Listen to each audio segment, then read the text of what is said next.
Assalamualaikum warahmatullahi wabarakatuh. Nama saya Cika Putra Sang Fajar. Di sini saya akan mengerjakan tugas UTS yaitu tentang menjelaskan pertemuan 2, 3, dan 4.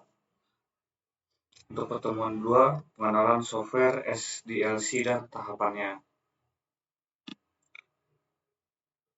Pengertian software atau perangkat lunak adalah serangkaian program komputer, prosedur, dan dokumentasi yang melakukan berbagai tugas pada sistem komputer. Serangkaian instruksi yang memberikan tugas atau fungsi tertentu pada perangkat keras komputer. Perangkat lunak menjembatani antara pengguna dan perangkat keras, memungkinkan pengguna untuk berinteraksi dengan komputer dan menjalankan aplikasi. Nah, ada dua jenis utama perangkat lunak. Satu, perangkat lunak aplikasi tujuannya dibuat untuk memenuhi kebutuhan pengguna akhir dan mencakup program-program seperti pengolah kata, spreadsheet, dan aplikasi bisnis khusus. Yang kedua, perangkat lunak sistem. Tujuannya menyediakan layanan dasar dan fungsi kepada perangkat keras serta aplikasi perangkat lunak lainnya. Sistem operasi adalah contoh perangkat lunak sistem. Di sini ada jenis-jenis perangkat lunak. Perangkat lunak sistem itu mengelola sumber daya komputer, memberikan antarmuka untuk pengguna, dan menjalankan program. Terus ada driver perangkat keras atau device drivers, memungkinkan sistem operasi berkomunikasi dengan perangkat keras seperti printer, keyboard, dan mouse. Ada lagi utilitas sistem, menangani tugas-tugas umum seperti manajemen file, pemantauan kinerja, dan perawatan sistem. Yang kelima ada perangkat lunak aplikasi. Perangkat lunak produktivitas mengelola kata, word processor, contohnya Microsoft Word dan Google Docs. Perangkat lunak untuk desain grafis, contohnya ada Adobe Photoshop untuk pengeditan gambar dan desain grafis, CorelDRAW untuk desain faktor dan ilustrasi.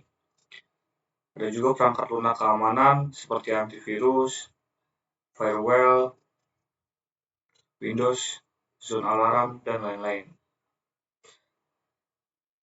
Ada juga perangkat lunak pengembangan development software, IDE, Integrated Development Environment, seperti Visual Studio, Eclipse, dan lain-lain. Perangkat lunak navigasi dan peta, Google Maps, dan Waze. Perangkat lunak database, sistem manajemen basis data DBMS seperti MySQL, Microsoft SQL, server Oracle Database. Perangkat lunak basis data, database software, membantu dalam desain pembuatan dan manipulasi basis data.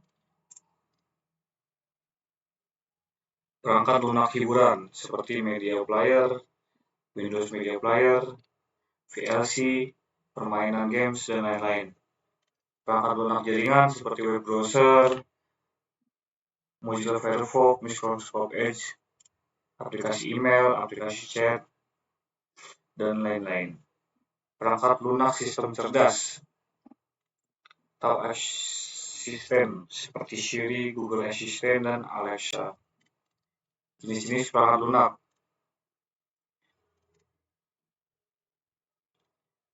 Jenis perangkat lunak menurut cara pengadaannya. Yang pertama, perangkat lunak proprietary. Perangkat lunak yang dimiliki dan dikontrol oleh perusahaan atau individu tertentu. Pengguna biasanya harus membeli lisensi untuk menggunakan perangkat lunak ini. Contohnya ya ada Microsoft Windows untuk sistem operasi, Microsoft Office untuk pakai produktivitas, Adobe Creative Cloud, perangkat lunak desain grafis. Yang kedua, perangkat lunak open source. Perangkat lunak yang memiliki kode sumber terbuka dan dapat diakses, digunakan, dan dimodifikasi oleh siapa saja. Lisensi open source memberikan kebebasan untuk menggunakan, mengedit, dan mendistribusikan ulang perangkat lunak. Contohnya ada Linux, Apache HTTP Server, Mozilla Firefox, LibreOfficial. Yang ketiga ada perangkat lunak berbayar. Perangkat lunak yang harus dibeli dengan harga tertentu untuk mendapatkan hak penggunaan. Pembayaran ini seringkali mencakup lisensi penggunaan dan dukungan teknis, contoh Adobe Photoshop, AutoCAD, QuickBooks, dan lain-lain. Perangkat lunak freeware. Perangkat lunak yang dapat diunduh dan digunakan tanpa biaya. Meskipun gratis, hak cipta dan lisensi perangkat lunak tetap dimiliki oleh pembuatnya. Contoh VLC Media Player, Audacity, 7zip. 5. Perangkat lunak shareware. Perangkat lunak yang dapat diunduh dan digunakan secara gratis untuk jangka waktu tertentu. Setelah masa percobaan berakhir, pengguna diharapkan membayar untuk melanjutkan penggunaan. Contoh WinRAR, IDM, dan lain-lain. Yang keenam, perangkat lunak berlangganan, subscription software. Perangkat lunak yang diakses dan digunakan oleh pengguna selama periode berlangganan yang telah dibayar.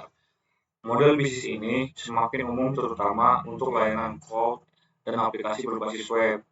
Contohnya, ada Microsoft 365, Adobe Creative Cloud.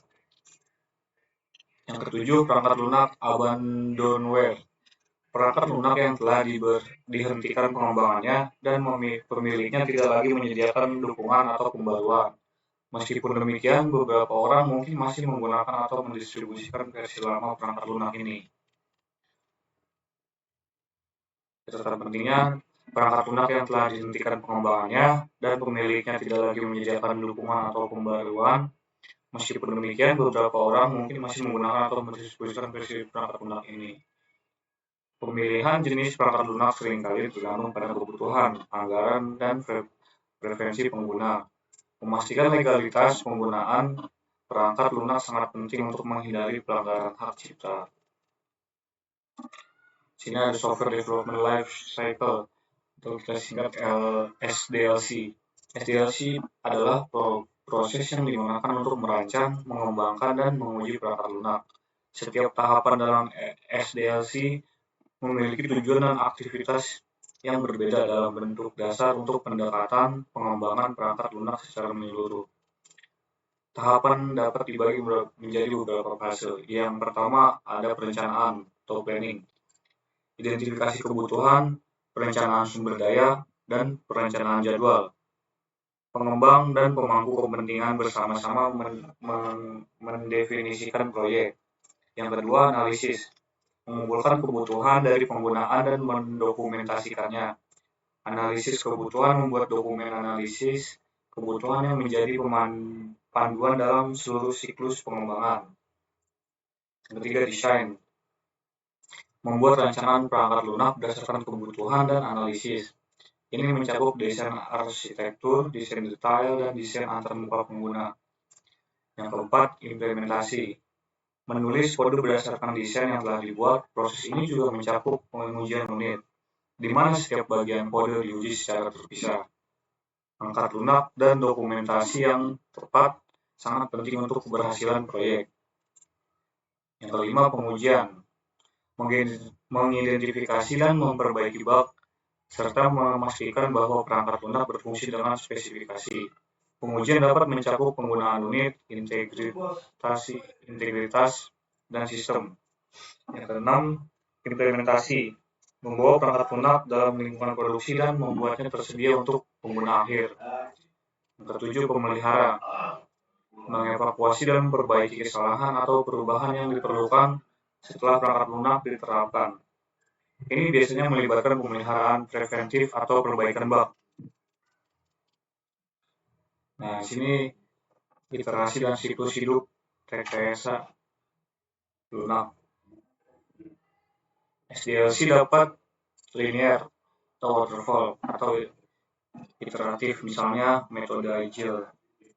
Metode iteratif kemungkinan perkembangan terhadap perkembangan bertahap dan penyesuaian berbasis umpan balik, kualitas dan dokumentasi. Kualitas perangkat lunak dan dokumentasi yang sangat penting untuk keberhasilan proyek. Manajemen proyek, pengelolaan proyek yang baik melibatkan perencanaan, pemantauan, dan pengendalian untuk memastikan proyek berjalan sesuai dengan rencana. Pengembangan perangkat lunak adalah proses kompleks yang membutuhkan satu, kolaborasi tim, yang kedua pemahaman kebutuhan pengguna, dan yang ketiga perencanaan yang matang untuk mencapai hasil yang diinginkan. Nah, tahap perencanaan dalam SDLC yaitu satu, identifikasi proyek, melibatkan pemahaman menyeluruh tentang apa yang perlu dicapai. Pengidentifikasian tujuan dan batasan proyek adalah langkah awal dalam perencanaan. Yang kedua, analisis kelayakan. Evaluasi kelayakan proyek dari segi teknis, ekonomi, dan operasional. Tujuannya adalah memastikan bahwa proyek dapat dilaksanakan dengan cara yang efektif dan menguntungkan. Yang ketiga, pengumpulan persyaratan, mengidentifikasi dan mendokumentasikan kebutuhan pengguna, fungsional dan non-fungsional. Proses ini melibatkan interaksi dengan pemangku kepentingan untuk memahami perspektif dan ekspektasi mereka. Yang keempat, perencanaan sumber daya. Menentukan sumber daya yang diperlukan untuk proyek, termasuk manusia, perangkat keras, perangkat lunak, dan sumber daya lainnya. Sumber daya ini harus sesuai dengan skala kompleksitas yang proyek. 5. Penjadwalan proyek. Menetapkan waktu yang diperlukan untuk setiap tahap pengembangan, termasuk penentuan waktu mulai dan selesai masing-masing tugas. Penjadwalan ini membentuk dasar bagi tim pengembangan untuk mengelola waktu secara efektif. Yang keenam, perencanaan anggaran. Menghitung biaya yang diperlukan untuk pelaksanaan proyek. Ini mencakup biaya sumber daya manusia, perangkat keras, perangkat lunak, dan biaya lainnya yang terkait dengan proyek. Yang ketujuh, perencanaan resiko. Mengidentifikasi potensi risiko yang dapat mempengaruhi proyek dan mengembangkan strategi untuk mengelolanya.